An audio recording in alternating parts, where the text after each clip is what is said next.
Facebook, and Twitter pages. The U.S. Senate gaveling in. Senators will begin the day with general speeches. At 4:30 Eastern, they turn to a judicial nomination, with a vote on the nomination scheduled for 5:30 Eastern. Off the floor, negotiations continue on federal spending for the remainder of the budget year. The House will vote today on reducing the Pentagon's printing budget by 10%. You can see live House coverage on our companion network, C-SPAN. Live Senate coverage now here on C-SPAN 2.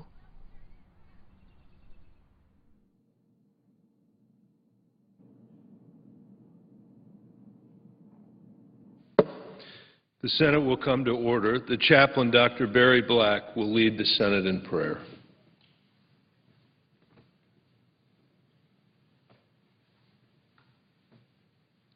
Let us pray.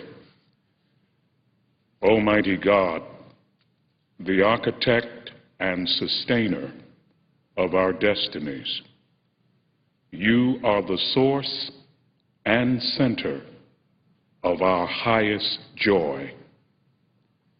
Bring into this chamber a unity that will destroy cynicism, criticism, and complacency. Lord, we need this unity to maintain a government worthy of those who have sacrificed so much for freedom. As the American people view today's deliberations, may they sense a fresh civility and respect that are truly exemplary. Let your kingdom come. Let your will be done on earth as it is in heaven. Amen.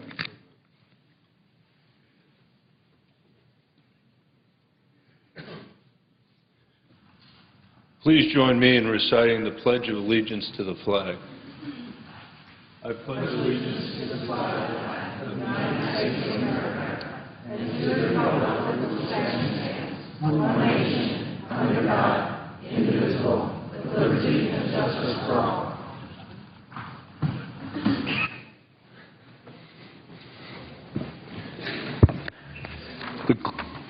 The clerk will read a communication to the Senate. Washington, D.C., April 4, 2011. To the Senate. Under provisions of Rule 1, Paragraph 3 of the Standing Rules of the Senate, I hereby appoint the Honorable Michael F. Bennett, a senator from the state of Colorado, to perform the duties of the chair. Signed, Daniel K. Inouye, President pro tempore. Note the absence of quorum. The clerk will call the roll. Mr. Akaka.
Mr. Alexander.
President, The Majority Leader, I ask unanimous consent to call the quorum be terminated. without objection. There will now be a period of morning business. Senators will be permitted to speak for up to 10 minutes each. Following morning business, Senate will proceed will proceed to the executive session to consider the nomination of Jimmy Reyna to be United States Circuit Judge. We'll vote on that at 5:30 this afternoon. Additionally, we were able to reach an agreement to vote in relation to H.R. 4, the 1099 repeal. This is not going to be part of the small business jobs bill we have before us. We've spun that out so it can go right to the House because we've spent enough time on 1099. Senators should expect 2 roll call votes Tuesday prior to the caucus meetings on 1099. I've spoken to the Republican leader. We think we may have a pathway clear to finish small business jobs, but we'll see how that turns out. We'll work on that today and in the morning and certainly at our caucuses tomorrow afternoon. Mr. President, I'm told there are 2 bills at the desk due for a second reading. The clerk will report the titles of the bills for the second time. S706, a bill to stimulate the economy, produce domestic energy, and create jobs at no cost to taxpayers and so forth and for other purposes. H.R. 471, an act to reauthorize the D.C. Opportunity Scholarship Program and for other purposes.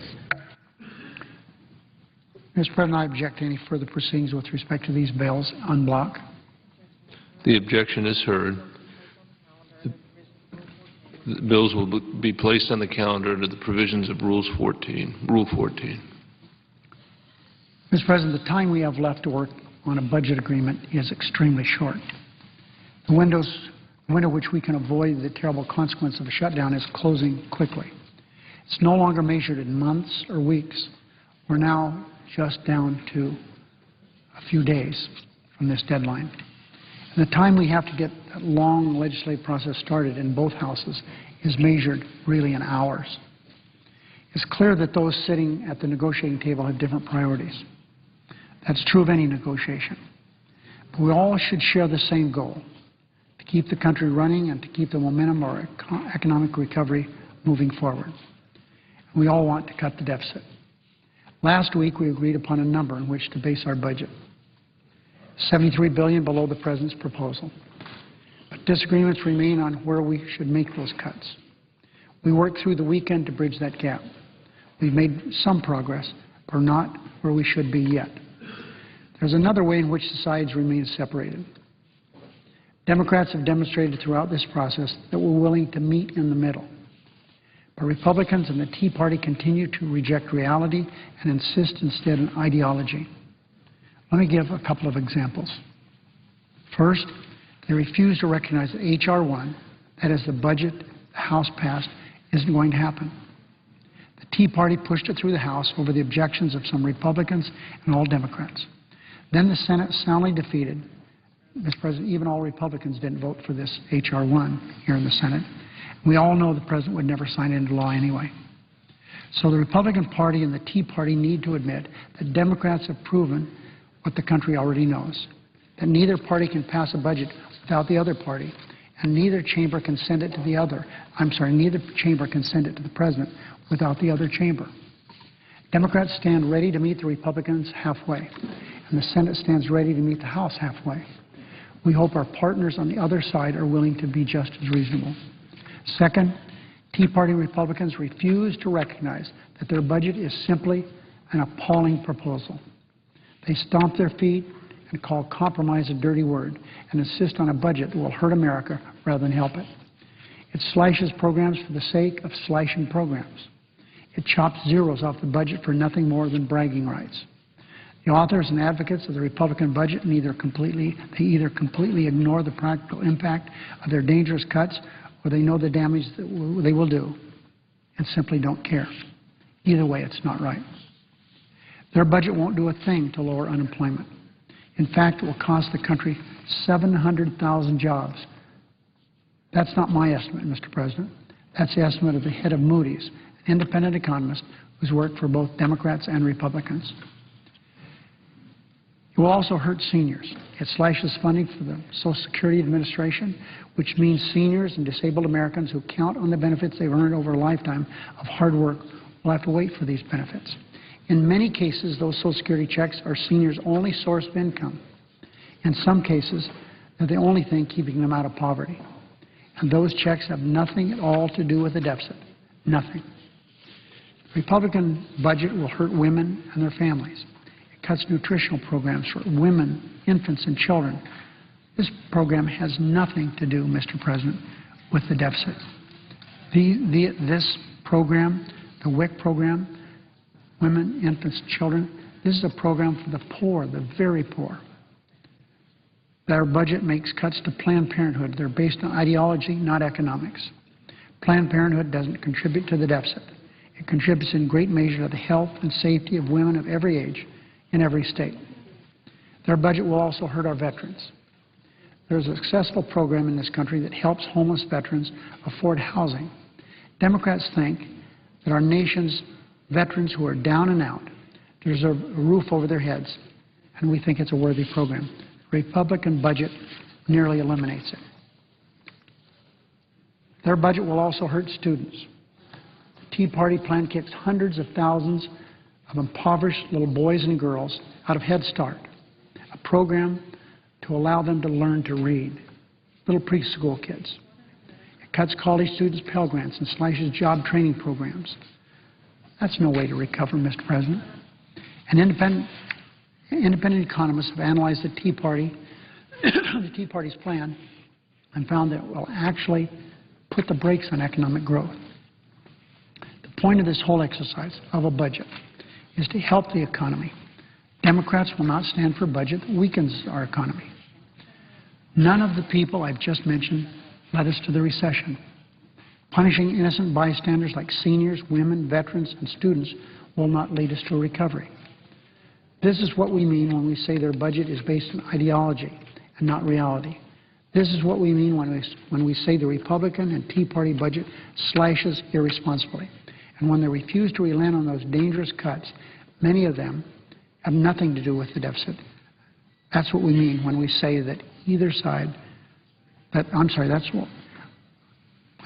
President. And when they refuse to relent on those dangerous cuts, many of which have nothing to do with the deficit, that's what we mean when we say the other side simply isn't being reasonable. Mr. President, our national budget reflects our values and the tough choices that we make. Democrats have made many tough choices because we know that sacrifices are the cost of consensus, and we believe they're worth it. But we've never forgotten that what we cut is not more important than how much we cut.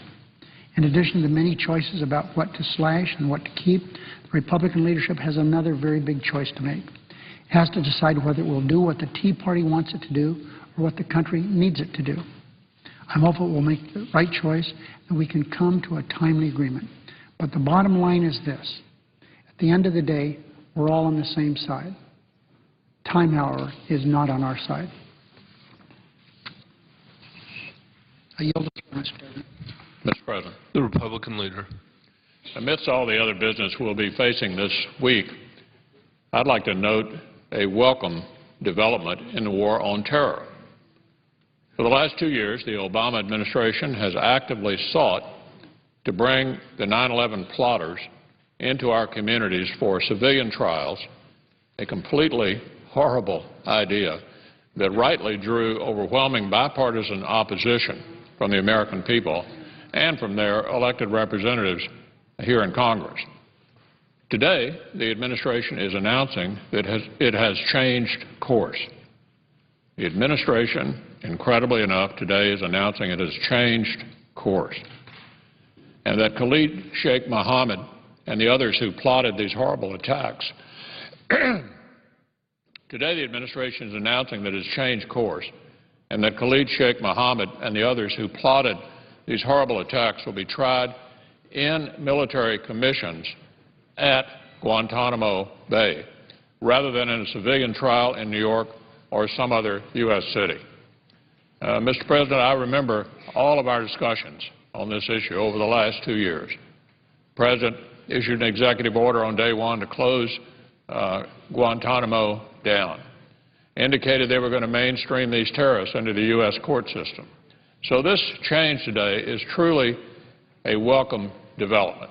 The administration is announcing that KSM and the others who plotted these crimes will be tried in the proper jurisdiction, these military commissions, at the proper place for these commission trials, Guantanamo Bay. This is the right outcome to the long and spirited debate that preceded this decision. Military commissions at Guantanamo, far from the U.S. mainland, were always the right idea for a variety of compelling reasons, which I and others have enumerated repeatedly over the last 2 years. For the sake of the safety and the security of the American people, I'm glad the President reconsidered his position on how and where to try these detainees. Going forward, this model should be the rule rather than the exception. I'm sure this decision will draw widespread approval, and it is very welcome news.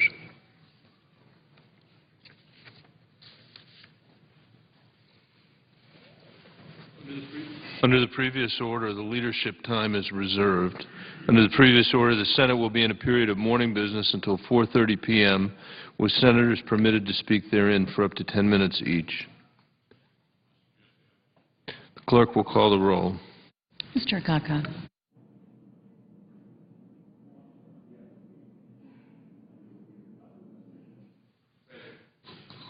The senator from Oklahoma. Mr. President, I ask unanimous consent that the quorum call in. Without objection. Mr. President, I'm going to come back at 4 o'clock today because there's something that's going on with all the people that are talking about the atrocities in Libya and throughout the Middle East. There's one more atrocity that's taking place right now in a country called Cote d'Ivoire in West Africa. And I want to make sure that I get on record in that I believe our State Department is wrong in the position that they have taken on this, and I think that we can right now avert a real tragedy, something maybe comparable to what happened in 1994 in Rwanda with the genocide. So I want to come back and talk about that, but I'm going to do that sometime around 4 o'clock this afternoon. In the meantime, the business at hand is the amendments, to the Small Business Act. The amendment that has been most talked about and is the one that I have authored along with Senator McConnell, that is the same thing as the bill that I introduced some time ago with Fred Upton, Congressman Fred Upton of the House, and myself, Inhofe, of the Senate. And so that's something that's going to, but to give you a little background, let me just say that this has been about a 9-year battle for me. I've gone back and all the way back to Kyoto when we talked about the fact that we are going to have to do something to limit greenhouse gases at that time. This is a national treaty at that time. It was during the Clinton-Gore administration. And everyone at that time stated and felt, and I agreed with because no one said anything to the contrary, that greenhouse gases or anthropogenic gases, methane and so forth, CO2, causes catastrophic global warming. Well, everyone believed that. That all started with the United Nations, called the Intergovernmental Panel on Climate Change, a few many years ago, back in the 90s. And then there's a wake-up call, and we thought, why should we, as the United States of America, sign on to a treaty when the rest of the world wasn't going to do it, when it was going to be difficult for us to economically, and it would not affect the developing world.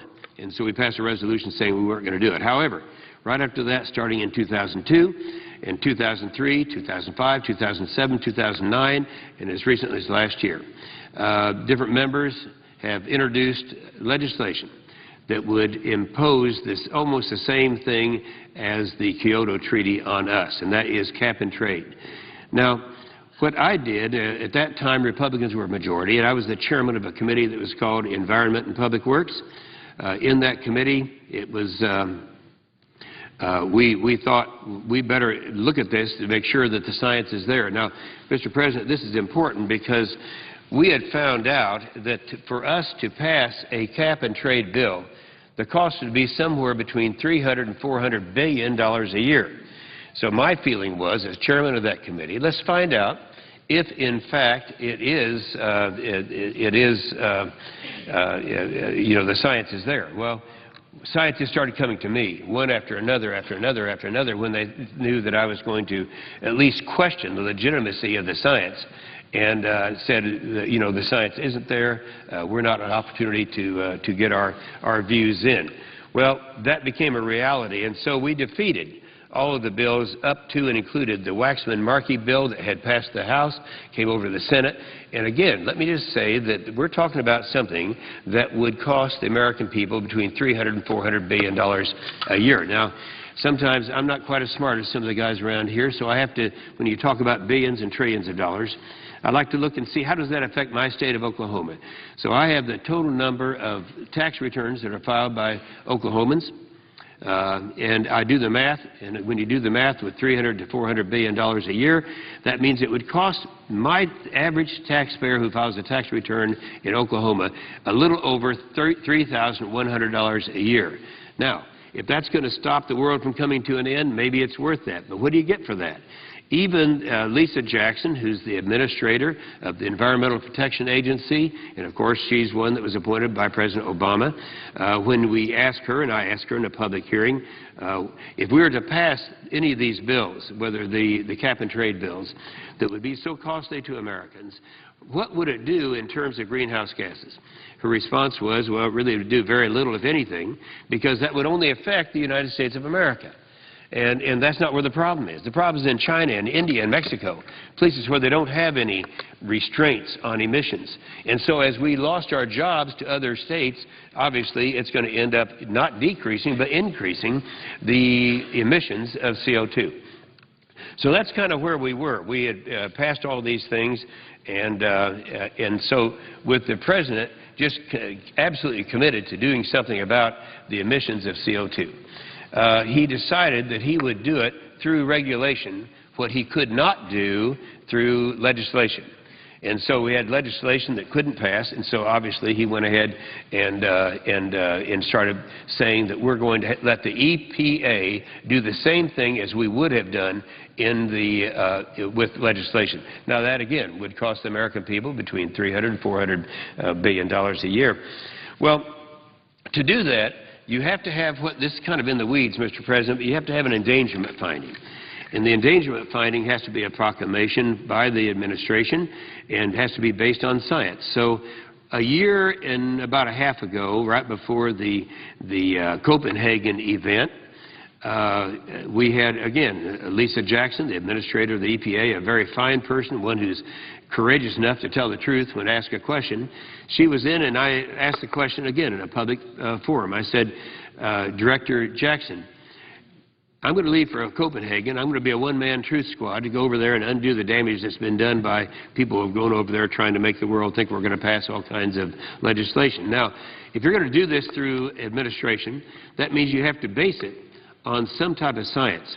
I asked the question, what type of science? What science will you base this assumption on, the endangerment finding?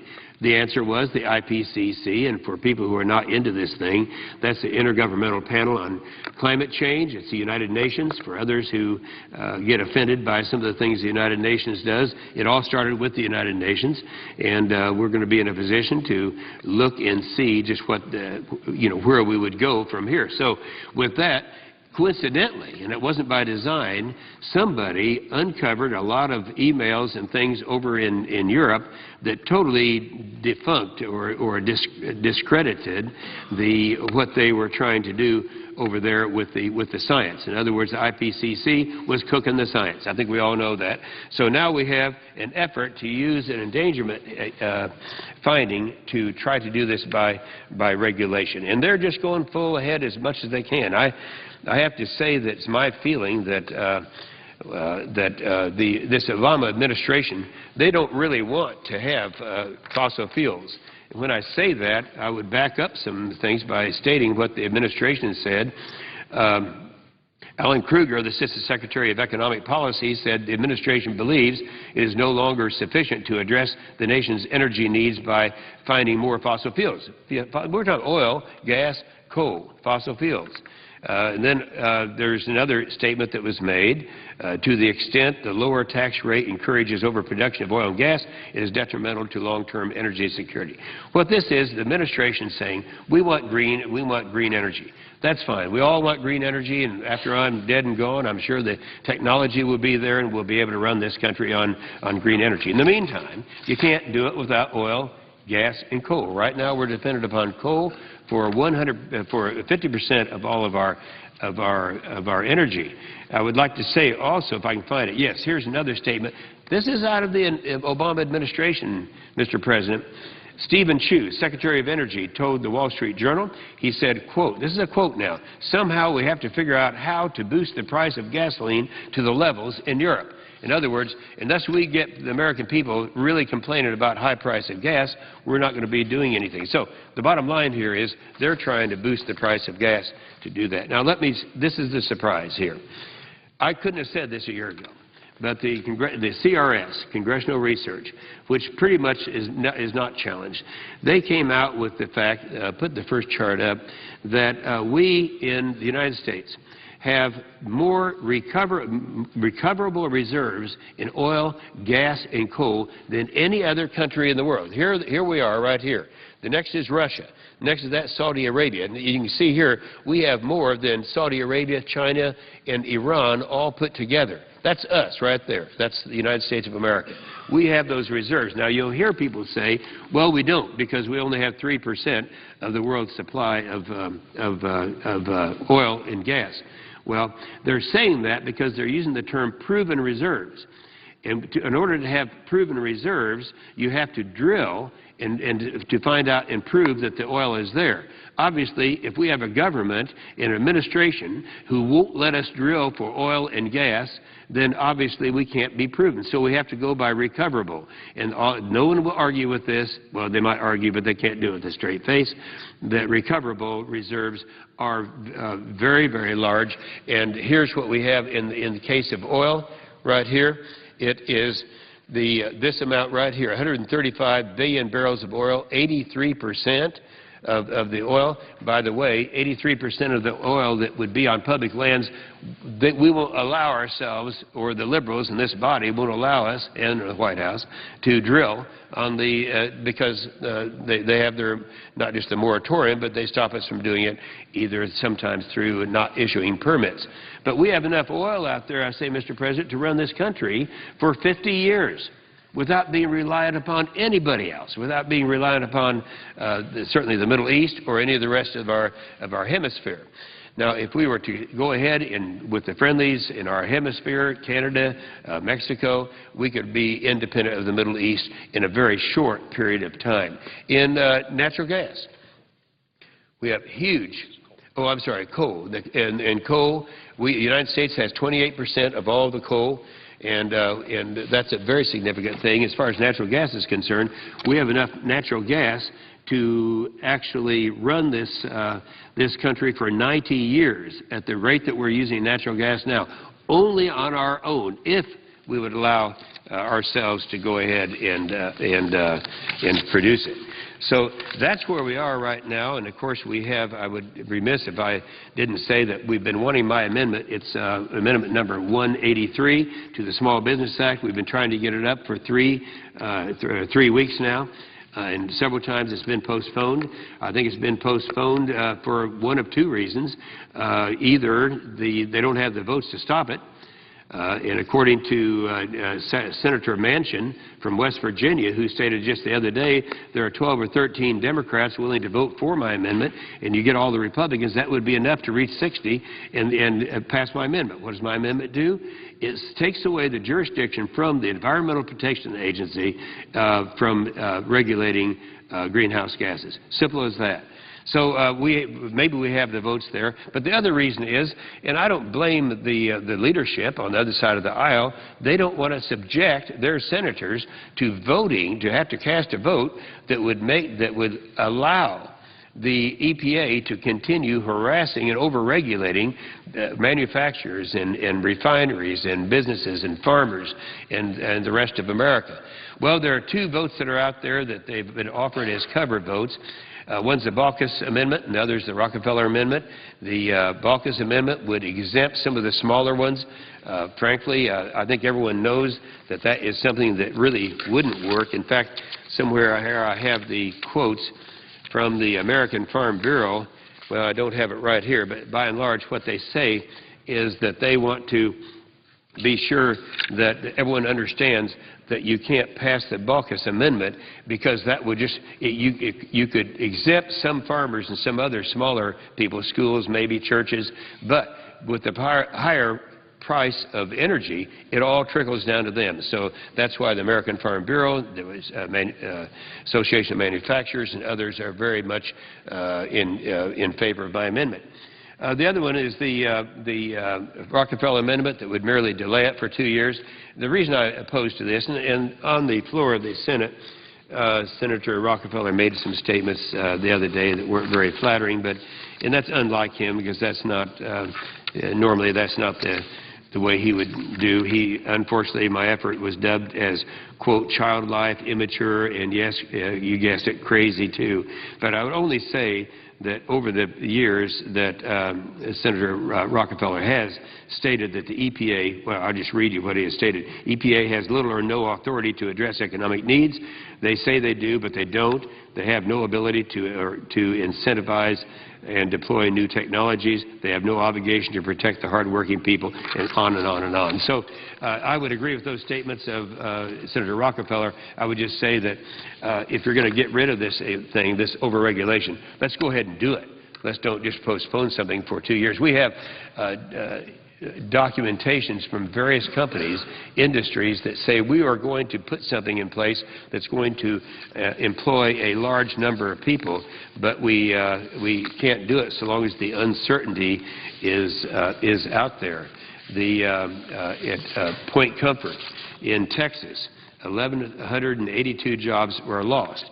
They were planning a Formosa Plastics that had been planning a $1 billion operation expansion.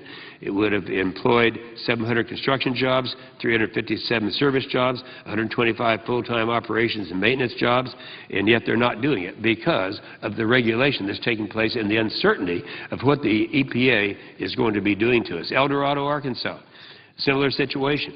The Arkansas-based Lion Oil was forced to delay several $100 million of refinery expansion because of the uncertainty of the regulation by the Environmental Protection Agency. Louisiana, the same thing, 1,850 jobs that are lost. So I would only say this. I've had people ask me over the years, they say, Inhofe, what if you're wrong? Well, this is what I would say and how I respond to that. When you stop and say, if I'm wrong, and that actually the greenhouse gases do cause catastrophic global warming, if that's the case, then you're not going to resolve it by having United States of America do something unilaterally. The Chinese are over there celebrating right now, hoping that we'll pass something to stop us from regulating or make us regulate greenhouse gases. Because those jobs, as we have, and we have all the figures on this, if anyone's interested, my website is inhofe.senate.gov. We can quantify the jobs lost and the money involved. Stop and think about it. Anyone who is a comparable state to Oklahoma, do you really want to increase your taxes by over $3,000 a year and get nothing for it? With that, I just would make another appeal to the administration and to the Democrats here in the Senate to call a vote on my amendment number 183. Just call it and let's get this thing behind us. Let's try to save energy for America. With that, I will yield the floor. Mr. President. Senator from Arizona. Thank you, Mr. President. I want to compliment my colleague from Oklahoma for the leadership that he's exercised with respect to the rogue Environmental Protection Agency attempting to regulate, in effect, what we breathe, and the job-killing program that would result from the regulations that would be prohibited from being adopted were the Inhofe-McConnell amendment to be adopted by this body. And I share his desire that we be able to vote on that and stop these onerous regulations from being put into effect. Mr. President, the other thing I'd like to talk about, and may I ask unanimous consent to speak not to exceed 15 minutes in morning business? Without objection. Thank you. I want to address two things, but starting with health care. I recall that during the debate over health care, and we celebrated the one-year anniversary of the signing of the health care legislation a little over a week ago, but I recall the then Speaker of the House, Nancy Pelosi, saying that we'll have to pass the bill in order to find out what's in it. And I don't think she realized how true her statement really was. I just read something over the weekend from a March 31st edition of the Washington Examiner. Would ask unanimous consent to insert this article by Byron York in the record at the conclusion of my remarks. Without objection. Thank you. And I'll just read the first sentence and then a couple of other items from it. The headline is Uncovered, New $2 Billion Bailout in Obamacare. And here's the first sentence in the story. Investigators for the House Energy and Commerce Committee have discovered that a little-known provision in the national health care law has allowed the federal government to pay nearly $2 billion to unions, state public employee systems, and big corporations to subsidize health coverage costs for early retirees. And then the article goes on to point out that they discovered this in oversight hearings of an obscure agency known as the CCIO, or the Center for Consumer Information and Insurance. The idea under the law apparently was to subsidize unions and states and companies that had made commitments to provide health insurance for workers who retired early.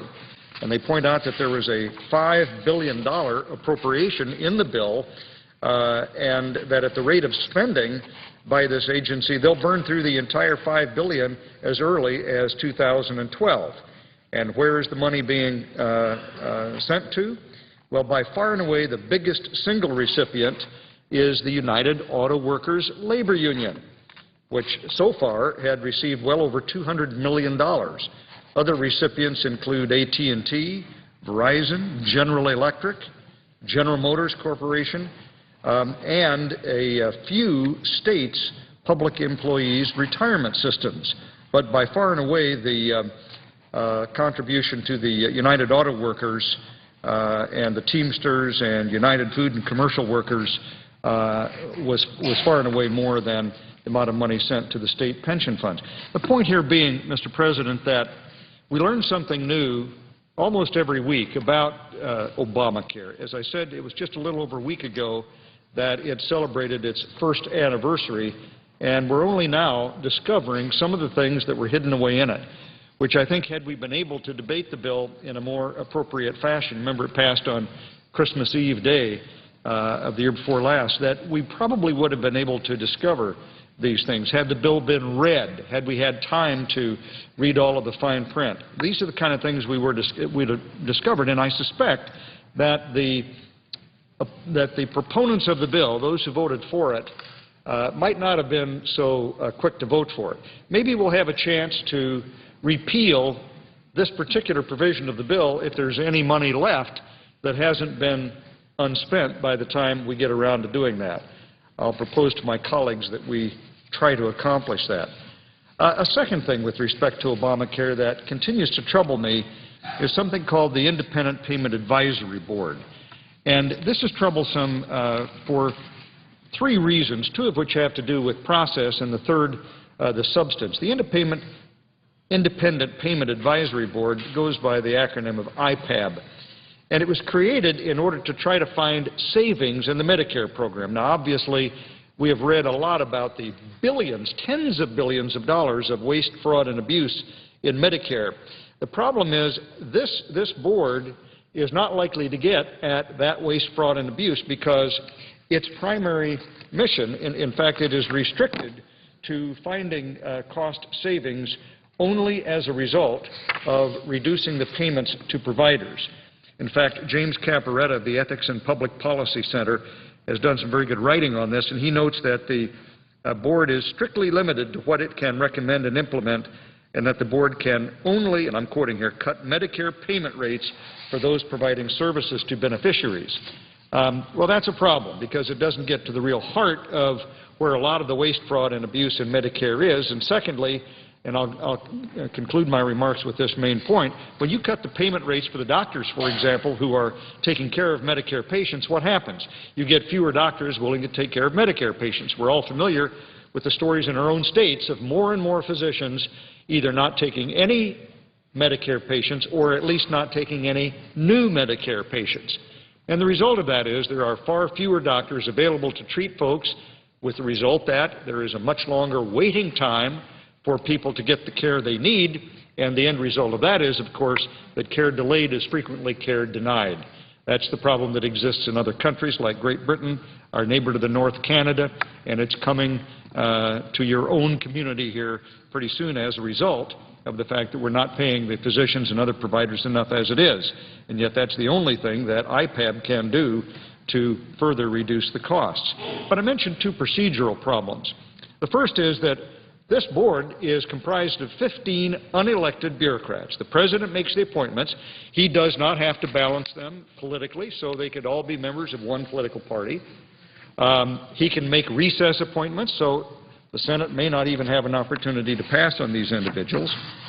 And the second procedural problem is that when they make their recommendations, it comes to the Congress in a take-it-or-leave-it procedural posture. That is to say, either Congress adopts the recommendations of the board or at a number equal to that with what we decide ourselves is the appropriate way to achieve that amount, or the Department of Health and Human Services must implement the board's original recommendations, period.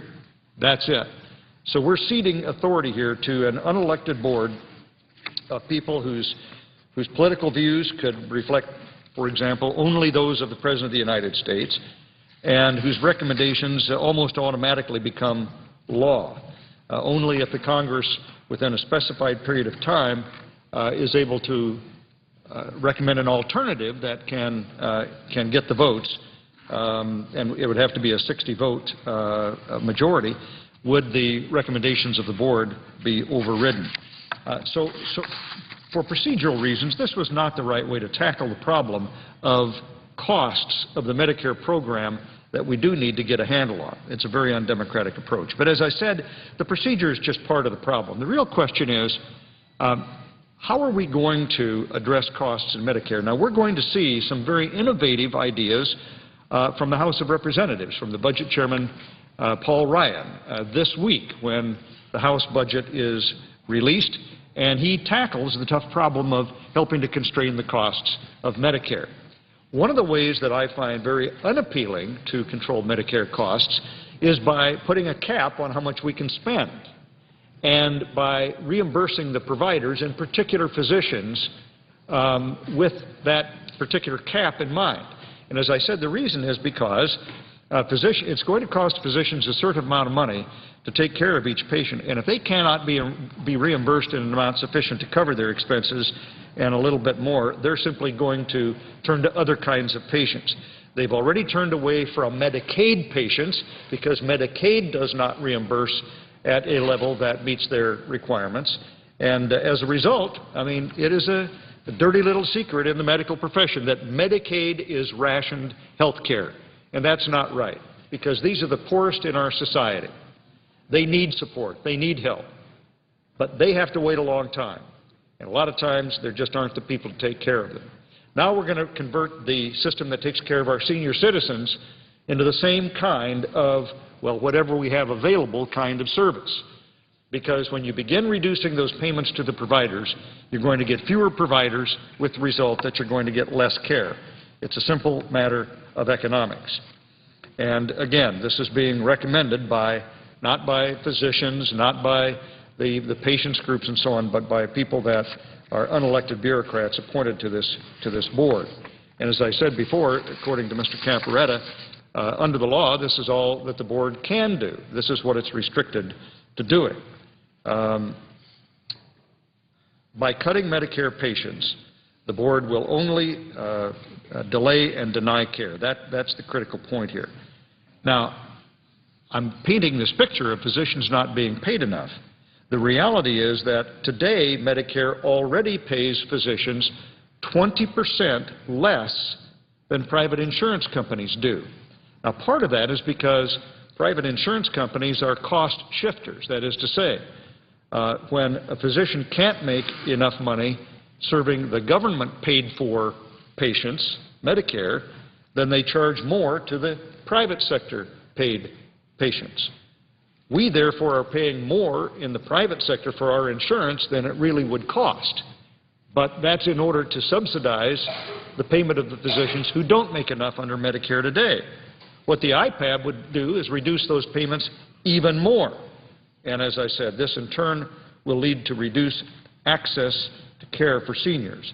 And reduced access to care means rationed care. I quoted James Camporetta before. He says, and I quote, "In a very real sense, seniors will be the ones holding the bag from these cuts when they can't access care due to a lack of willing suppliers."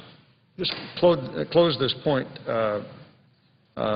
by noting, Mr. President, that there's another government health care program that I'm very familiar with because of the large number of Native Americans in my state of Arizona who have access to health care from the federal government under the Indian Health Service.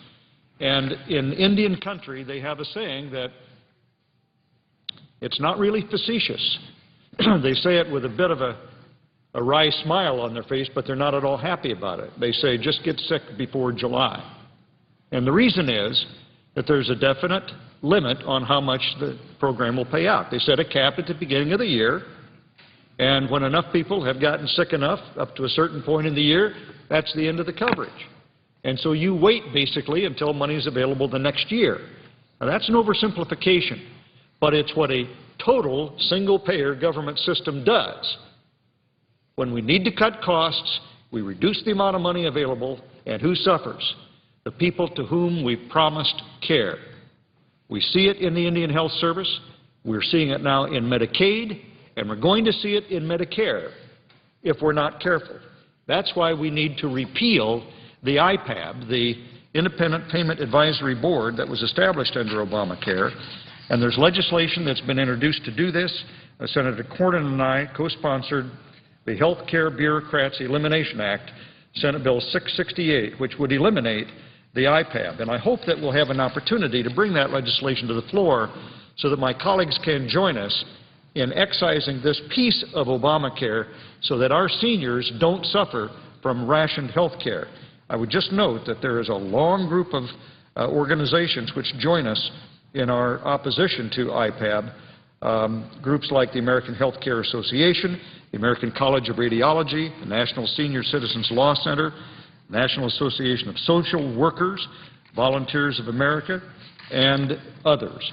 So I hope, as I said, Mr. President, that when the time comes, we'll have an opportunity to really have a debate about this aspect of Obamacare. I know that the supporters of the Health Care Reform Act did not intend this negative result. I mean, I'm not suggesting that colleagues who supported Obamacare love seniors any less than I love my mother and they love their parents and others. That's not the point. Laws have unintended consequences.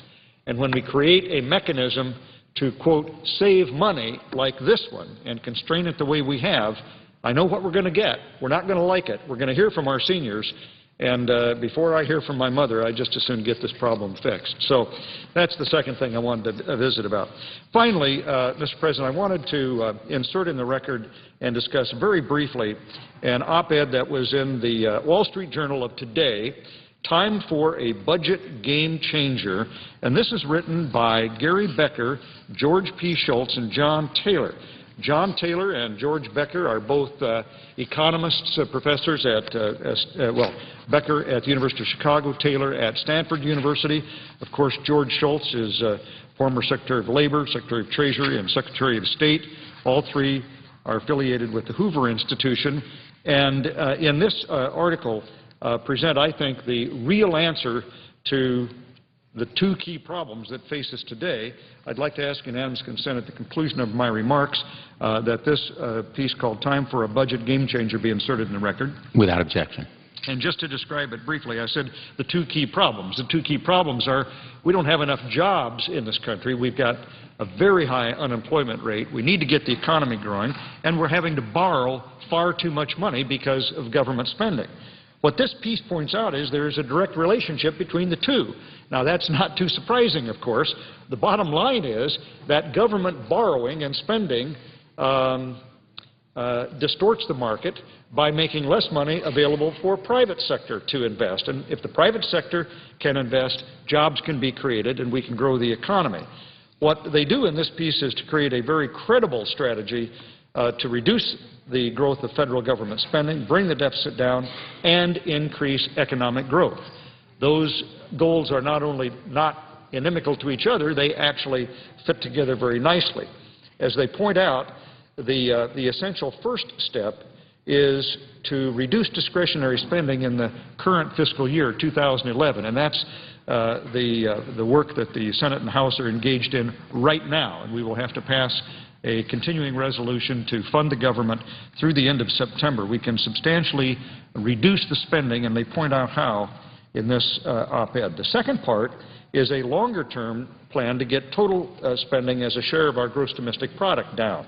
And we do that, and they have a plan to do that in a relatively gradual way, but that nevertheless provides real substantial savings over the next 10 years and longer, to a point that is consistent with the historical relationship between the revenues that the government has collected and the spending that the government makes. Let me just quote the first three sentences of their op-ed. They said, wanted a strategy for economic growth, full employment, and deficit reduction, all without inflation. Experience shows how to get there. Credible actions that reduce the rapid growth of federal spending and debt will raise economic growth and lower the unemployment rate.